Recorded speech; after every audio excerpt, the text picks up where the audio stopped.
मित्रांनो, प्रेमाची गोष्ट या मालिकेच्या आजच्या भागामध्ये मिहिर आणि मिहिका हे दोघेही आता हर्षवर्धन जवळ असतात। तेव्हा तुझं काम झालं असेल तर आपण आता निघायचं का असं मिहिर विचारतो। मिहिका म्हणते हो चल ना, मी उष्टी हळद पण घेतली आहे। ती आता हर्षकडे पाहून हसते आणि लगेच जायला निघते। तेवढ्यातच आता हर्षवर्धन लगेच मिहिरला म्हणतो, अरे थांब ना मिहिर, 1 मिनिट बोलायचं आहे। अरे कसं आहे ना, तुझ्याकडे तुझी बहीण आहे, तिकडे तुमच्याकडे सगळे आहेत, मी इथे एकटाच आहे। मग मिहिकाला आजच्या दिवस इथेच थांबू देत का? त्यावेळी मिहिर आश्चर्याने त्याच्याकडे पाहतो। मग आता हर्ष म्हणतो, सॉरी मला असं काही म्हणायचं नाही, पण अरे आज सावनीचा चांगला मूवमेंट आहे, ती पण एन्जॉय करत असेल, तुझ्या बहिणीच्या चेहऱ्यावरचा आनंद तुलाही पाहायचा असेल आणि तिच्याकडे तयारी करायला सुद्धा तू हवा आहे। माझ्या इथे कुणीच नाही म्हणून म्हटलं ते कॉस्ट्यूम वगैरे आहे, माझी एंट्री कशी होणार हे सगळं काही मिहिका अरेंज करते ना, म्हणून म्हटलं की थांबू देत। मग आता मिहिका देखील थोडी घाबरलेली असते। कशी बशी ती मिहिरला म्हणते, मी नंतर येते मिहिर, मग नंतर तुला कॉलसुद्धा करते। तेव्हा ठीक आहे असं मिहिर म्हणतो, परंतु आता त्याला हर्षवर्धनकडे एकटीला सोडून जाताना जरा भीतीच वाटत असते। तरीही तो आता मिहिकाच्या सांगण्यानुसार जातो। त्यावेळी मिहिरकडे आता मिहिका पाहतच राहते। त्याच वेळी आता हर्ष पटकन तिचा हात पकडतो आणि घाबरलीस का, एवढी घाबरतेस का असं विचारतो। तेव्हा ती म्हणते नाही। मग म्हणतो की चल आता बेडरूममध्ये। त्यावेळी आश्चर्याने ती विचारते, काय म्हणालात तुम्ही? ती आता अजूनच घाबरते। मग आता हर्षवर्धन म्हणतो, अगं माझे कॉस्ट्यूम वगैरे आहेत ना, ते सगळे बेडरूममध्ये आहेत, म्हणून तुला म्हटलो की चल बेडरूममध्ये। असं म्हणून तो तिचा हात अगदी घट्ट पकडतो आणि तिला बेडरूममध्ये घेऊन जातो। दुसरीकडे इंद्रा आता मिहिरची वाट पाहत असते। तेवढ्यातच मिहिर आता हर्षची उष्टी हळद घेऊन तेथे येतो। तेव्हा इंद्रा त्याला अडवत म्हणते, इकडे 1 मिनिट। तेव्हा तो म्हणतो, एवढी हळद तर नेऊन देऊ दे ना त्यांना। मग आता इंद्रा म्हणते, नाही तू इथेच थांब जरा, अरे तुला कळतं की नाही, कांतीलालच्या इथे मिठाई बनवायला दिली आहे, तेवढी घेऊन ये पटकन आणि ती उष्टी हळद माझ्याकडे द्या। त्या 6 फुटी बैलाने नुसती हळद लावली आणि इकडे दिली, म्हणायचं त्याला उष्टी हळद। अरे आजकाल हळद कशी सजवतात वगैरे तुला माहीत आहे का? तेव्हा हो सजवतात ना हळद, असं म्हणून तो आता हळदीचा तो बाउल असतो तो लगेच इंद्राकडे देतो आणि मिठाई आणायला जातो। त्यावेळी आता स्वाती म्हणते, अगं आई तुझ्या मनात नक्की काय चाललंय? तेव्हा इंद्रा म्हणते, थांब जरा, आता हिची मी जिरवतेच। असं म्हणून आता किचनमध्ये ती हळद घेऊन इंद्रा जाते। त्याच वेळी आता दुसरीकडे सावनीची मेहंदी सर्वजण पाहत असतात। आता तुझ्या नवऱ्याची उष्टी हळद कुठे आहे असं सर्वजण तिला विचारू लागतात। त्यावेळी आता ती म्हणते, हो येईलच इतक्यात। नंतर आता तुला तर आई नाहीये, परंतु मग तुला पहिली हळद कोण लावणार असा तर सर्वजणी मैत्रिणी तिला विचारू लागतात। त्यावेळी सावनी आता काहीच बोलत नाही, एकदम शांत होऊन जाते। मुक्ता लगेच आता माधवीकडे पाहते। तेव्हा माधवी म्हणते, मला हिची आई होण्यात कोणताही इंटरेस्ट नाही, हा मला सांगू नको अजिबात मुक्ता तू। मुक्ता म्हणते, हो आई अगं थंड घे, नाही सांगत तुला। तेवढ्यातच इंद्रा तेथे येते आणि म्हणते, मी लावणार पहिल्यांदा। हे ऐकता सर्वांना खूप मोठा धक्का बसतो। त्यावेळी सर्वजण म्हणतात की काय तुम्ही? मग आता इंद्रा हळद पुढे घेऊन येते आणि म्हणते, हो मीच लावणार, कारण तुमच्या आयुष्यातून ही एकदाची कायम कटकट निघून जाणार आहे ना। त्यावेळी सर्वजणी मैत्रिणी विचारतात, काय म्हणालात तुम्ही? मग आता इंद्रा म्हणते, तसं नाही हो, मला कसं म्हणायचंय, म्हणजे आमच्या आयुष्यातून आता सावनी जाणार आहे म्हणून म्हटलं की आनंदाने तिची पाठवणी करूया, बाकी काय। असं म्हणून आता इंद्रा खूपच गोड गोड बोलू लागते। त्यावेळी माय डिअर एक्स सासूबाई असं म्हणून सावनी तिचं अभिनंदनच करते आणि तिचं स्वागतच करत तिला जवळ बोलवते। त्यावेळी मिहिर आता म्हणतो की काय अगं मावशी, मला आई नाही, परंतु तू सर्व कमतरता भरून काढलीस, खरंच मी कधीही तुला विसरू शकत नाही। असं म्हणून इंद्राचं तो कौतुक करतो। त्यावेळी इंद्रा मनातल्या मनात म्हणते, मिहिर खरंच खूप चांगला मुलगा आहे, पण या सावनीची ना आज चांगली झणझणीत मिरचीच करते मी। असं म्हणून आता इंद्रा गालातल्या गालात हसते। तेव्हा तिचं ते हसणं पाहून आता मुक्ता म्हणते की नक्कीच मम्मीच्या मनात काहीतरी आहे बरं का, मला समजलंय। असं म्हणून ती आता माधवीला सांगते, सागर कुठे आहेत ना, ते शोधायला मी जाते जरा। मग आता तिची आई म्हणते की हो घेऊन ये पटकन, कारण लेप लावायला कुणीतरी हवंच इथे, कारण इंद्राताई आल्या आहेत आता। मग आता मुक्ता हसते आणि तेथून जाते। घरात गेल्यानंतर ती आता किचनकडे पाहते तर मिरचीचा डबा वरच असतो, त्यामुळे तिला समजतं नक्की काहीतरी गडबड आहे। तेव्हा लवकरात लवकर काहीतरी करायला हवं, नाहीतर विपरीत घडेल असं मुक्ता आता विचार करत असते. तेवढ्यातच आता दुसरीकडे इंद्रा ही पुढे जाते आणि सावनीला हळद लावणार असते. सावनी म्हणते, "एक मिनिट हा." त्यावेळी काय झालं असं इंद्रा विचारते. तेव्हा, "हे काय गळ्यातलं तुम्ही नवीन केलं की काय?" असं सावनी विचारते. तेव्हा, "हो, 15 तोळ्यांचं गळ्यातलं आहे," असं इंद्रा म्हणते. त्याचवेळी सावनी म्हणते की हो, टिपिकल आहे एकदम. त्यावेळी इंद्राला वाटतं की वेगळंच काहीतरी, म्हणून ती म्हणते की टिकणार तर आहेच गं, कुणाचीच नजर नाही लागणार त्याला, टिकणार म्हणजे टिकणार. तेव्हा सर्व मैत्रिणी हसतात. तेव्हा इंद्राला जरा वेगळंच काहीतरी वाटतं. ती म्हणते की गप्प बसतेस का आता, जास्त बोलू नकोस आणि खिदी काय गं हसताय सगळ्याजणी, मला हळद लावू द्या, असं म्हणून ती हळद लावणार असते. तेवढ्यातच आता मुक्ता तेथे येते, इंद्राला जोरात धक्का देते आणि हळदीचं ताटच आता खाली पडतं. तेव्हा ते पाहताच तेथे असणाऱ्या सर्वांनाच एक मोठा धक्का बसतो. तेव्हा रागातच आता सावनी तेथून उठते आणि विचारते, "काय गं, तू काय केलंस हे मुक्ता? अगं, मला वाटलं होतं की तू माझ्या लग्नात काहीही विघ्न आणणार नाहीस, परंतु आत्तापर्यंत जे काही सुरळीत झालं त्यात तू विघ्न आणलंच. अगं, तुला ना माझं चांगलं देखवतच नाही मुक्ता. तू कितीही वाईट नजर लाव गं माझ्या संसाराला, माझ्या लग्नाला, परंतु माझं नशीब ना काळा टिक्का लावूनच आलं इथे. त्यामुळे कुणी कितीही वाईट नजरेने पाहिलं ना तरी कुणीही माझं काहीच करू शकणार नाही, वाईट तर करणारच नाही." असं म्हणून ती आता मुक्तावर नको ते आरोप करत असते. तेव्हा इंद्रा देखील आता मुक्तावर खूपच जोरात ओरडते, "तुला कळतं की नाही काही? अगं, मी चांगली हळद लावत होते ना तिला." तेव्हा आता माधवी विचारते, "नक्की काय झालंय मुक्ता?"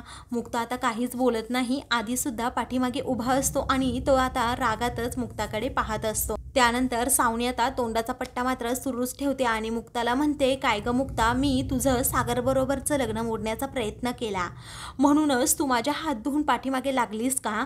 अगं, पण ही कोळी फॅमिली चांगली नव्हती ना, म्हणून मी तुझं लग्न मोडण्याचा प्रयत्न करत होते, बाकी काहीच नाही, तुझ्या भल्यासाठी मी ते करत होते."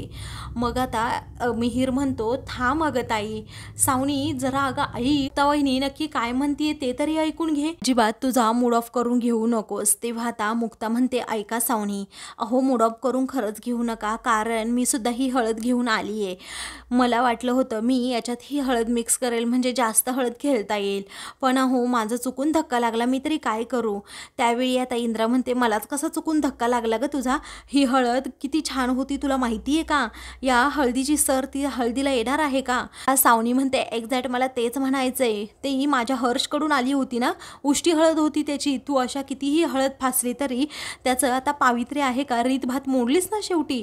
मग आता मुक्ता म्हणते, "तसं नाही आहे, हे देव्हाऱ्यातलं चंदन असतं ना ते मी या हळदीमध्ये टाकले, तुम्ही काळजी करू नका. ही हळदसुद्धा तेवढीच रीतीभाती सांभाळणारी आणि पवित्र आहे." त्यावेळी आता रीतीभाती मोडलं तरी काही होत नाही, आपलं प्रेम खरं असावं लागतं ना, रीतीभाती तर निमित्त असतं. तुमचं प्रेम खरं असेल तर आयुष्यभर तुम्ही एकमेकांबरोबर राहणारच ना, असं मुक्ता आता सावनीला म्हणते. त्यावेळी आता ती इंद्राला म्हणते, "मम्मी, तुम्ही ही हळद आता सावनीला लावता का? तुम्हीच सुरुवात करा." आता इंद्रा खूपच रागात मुक्ताकडे पाहत असते, कारण इंद्राचा प्लॅन आता मुक्ताने फेल केलेला असतो. त्यावेळी इंद्रा खूपच रागात मुक्ताकडे पाहत असते. मुक्ता मात्र गालातल्या गालात हसते. मग आता सर्वजणी मिळून सावनीला हळद लावतात. तेव्हा आता आपल्या बहिणीला हळद लागताना पाहून मिहीर पण जरा खुशच होतो. काही वेळानंतर आता इंद्रा ही मुक्ताला किचनमध्ये घेऊन जाते आणि म्हणते, "काय गं, माझा प्लॅन तू फेल केला का, फ्लॉप केला का? काय गरज होती तुला तो बाऊल खाली सांडवण्याची? हळद सगळी गेली ना नासून ती. अगं, आम्ही कोळी आहोत ना, जीवाला जीव देतो, परंतु जर कोणी त्रास दिला ना तर कोयत्याने जीव घ्यायला सुद्धा मी अजिबात घाबरणार नाही." असं म्हणून आता इंद्रा खूपच ओरडते. त्यावेळी मुक्ता म्हणते, "मम्मी, पण तुम्ही त्या हळदीमध्ये मिरची पावडर टाकली होती." त्यावेळी मी त्या कोयत्याची शपथ घेऊन सांगते, मी तुला सुद्धा सोडणार नाही हा मुक्ता, जर माझ्या प्लॅनमध्ये असा खोडा घातला तर. असं म्हणून इंद्रा खूपच भडकते.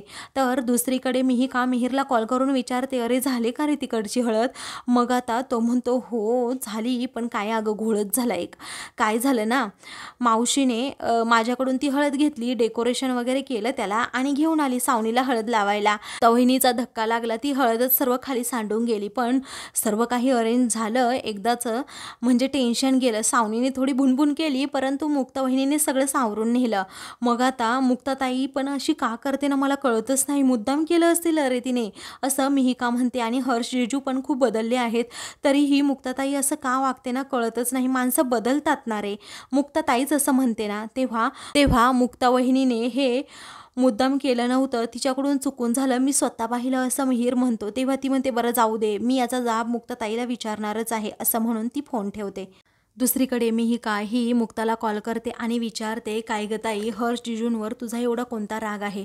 तू तर म्हणते ना नेहमी माणसं बदलतात, मग हर्ष जिजूसुद्धा बदलले आहेत, तू का नाही ॲक्सेप्ट करत, मला कळतच नाही, असं म्हणून आता ती सारखी हर्षची बाजू घेऊन मुक्ताला सुनावत असते. तेव्हा मुक्तालाच प्रश्न पडतो की हिचं नक्की काय चाललंय. म्हणूनच ती म्हणते, बरं तुझं बोलून झालं असेल तर मी बोलू का आता मुक्ताला मिहिकाचा खूप राग आलेला असतो. तेव्हा मुक्ता म्हणते, हे बघ मिहिका, तू लहान आहेस अजून, आणि अजिबात तू त्या हर्षच्या घरी जायचं नाही, कारण तू तिकडे एकटी काय करते मला अगोदर सांग. इथे सर्वजण असताना, इथे हळदीचं फंक्शन असताना तू एकटीच तिथे काय करतीये? मिहिका म्हणते, अगं ताई असं नाहीये, अगं हर्ष जिजूंच्या मदतीसाठी इथे कुणी नव्हतं ना, म्हणून मी इकडे आले. त्यावेळी आता त्या हर्ष जिजूंचं जाऊ दे, इथेही फंक्शन आहे आणि आपल्या घरी आहे, तुला कळतंय का काही, असं म्हणून मुक्ता आता खूपच चिडते आणि म्हणते, आत्ताच्या आत्ता तू इकडे ये, आणि जेवढी बाजू तू त्या हर्षची घेतीये ना, तेवढी तर अजिबात सागरची कधी घेतली नाही.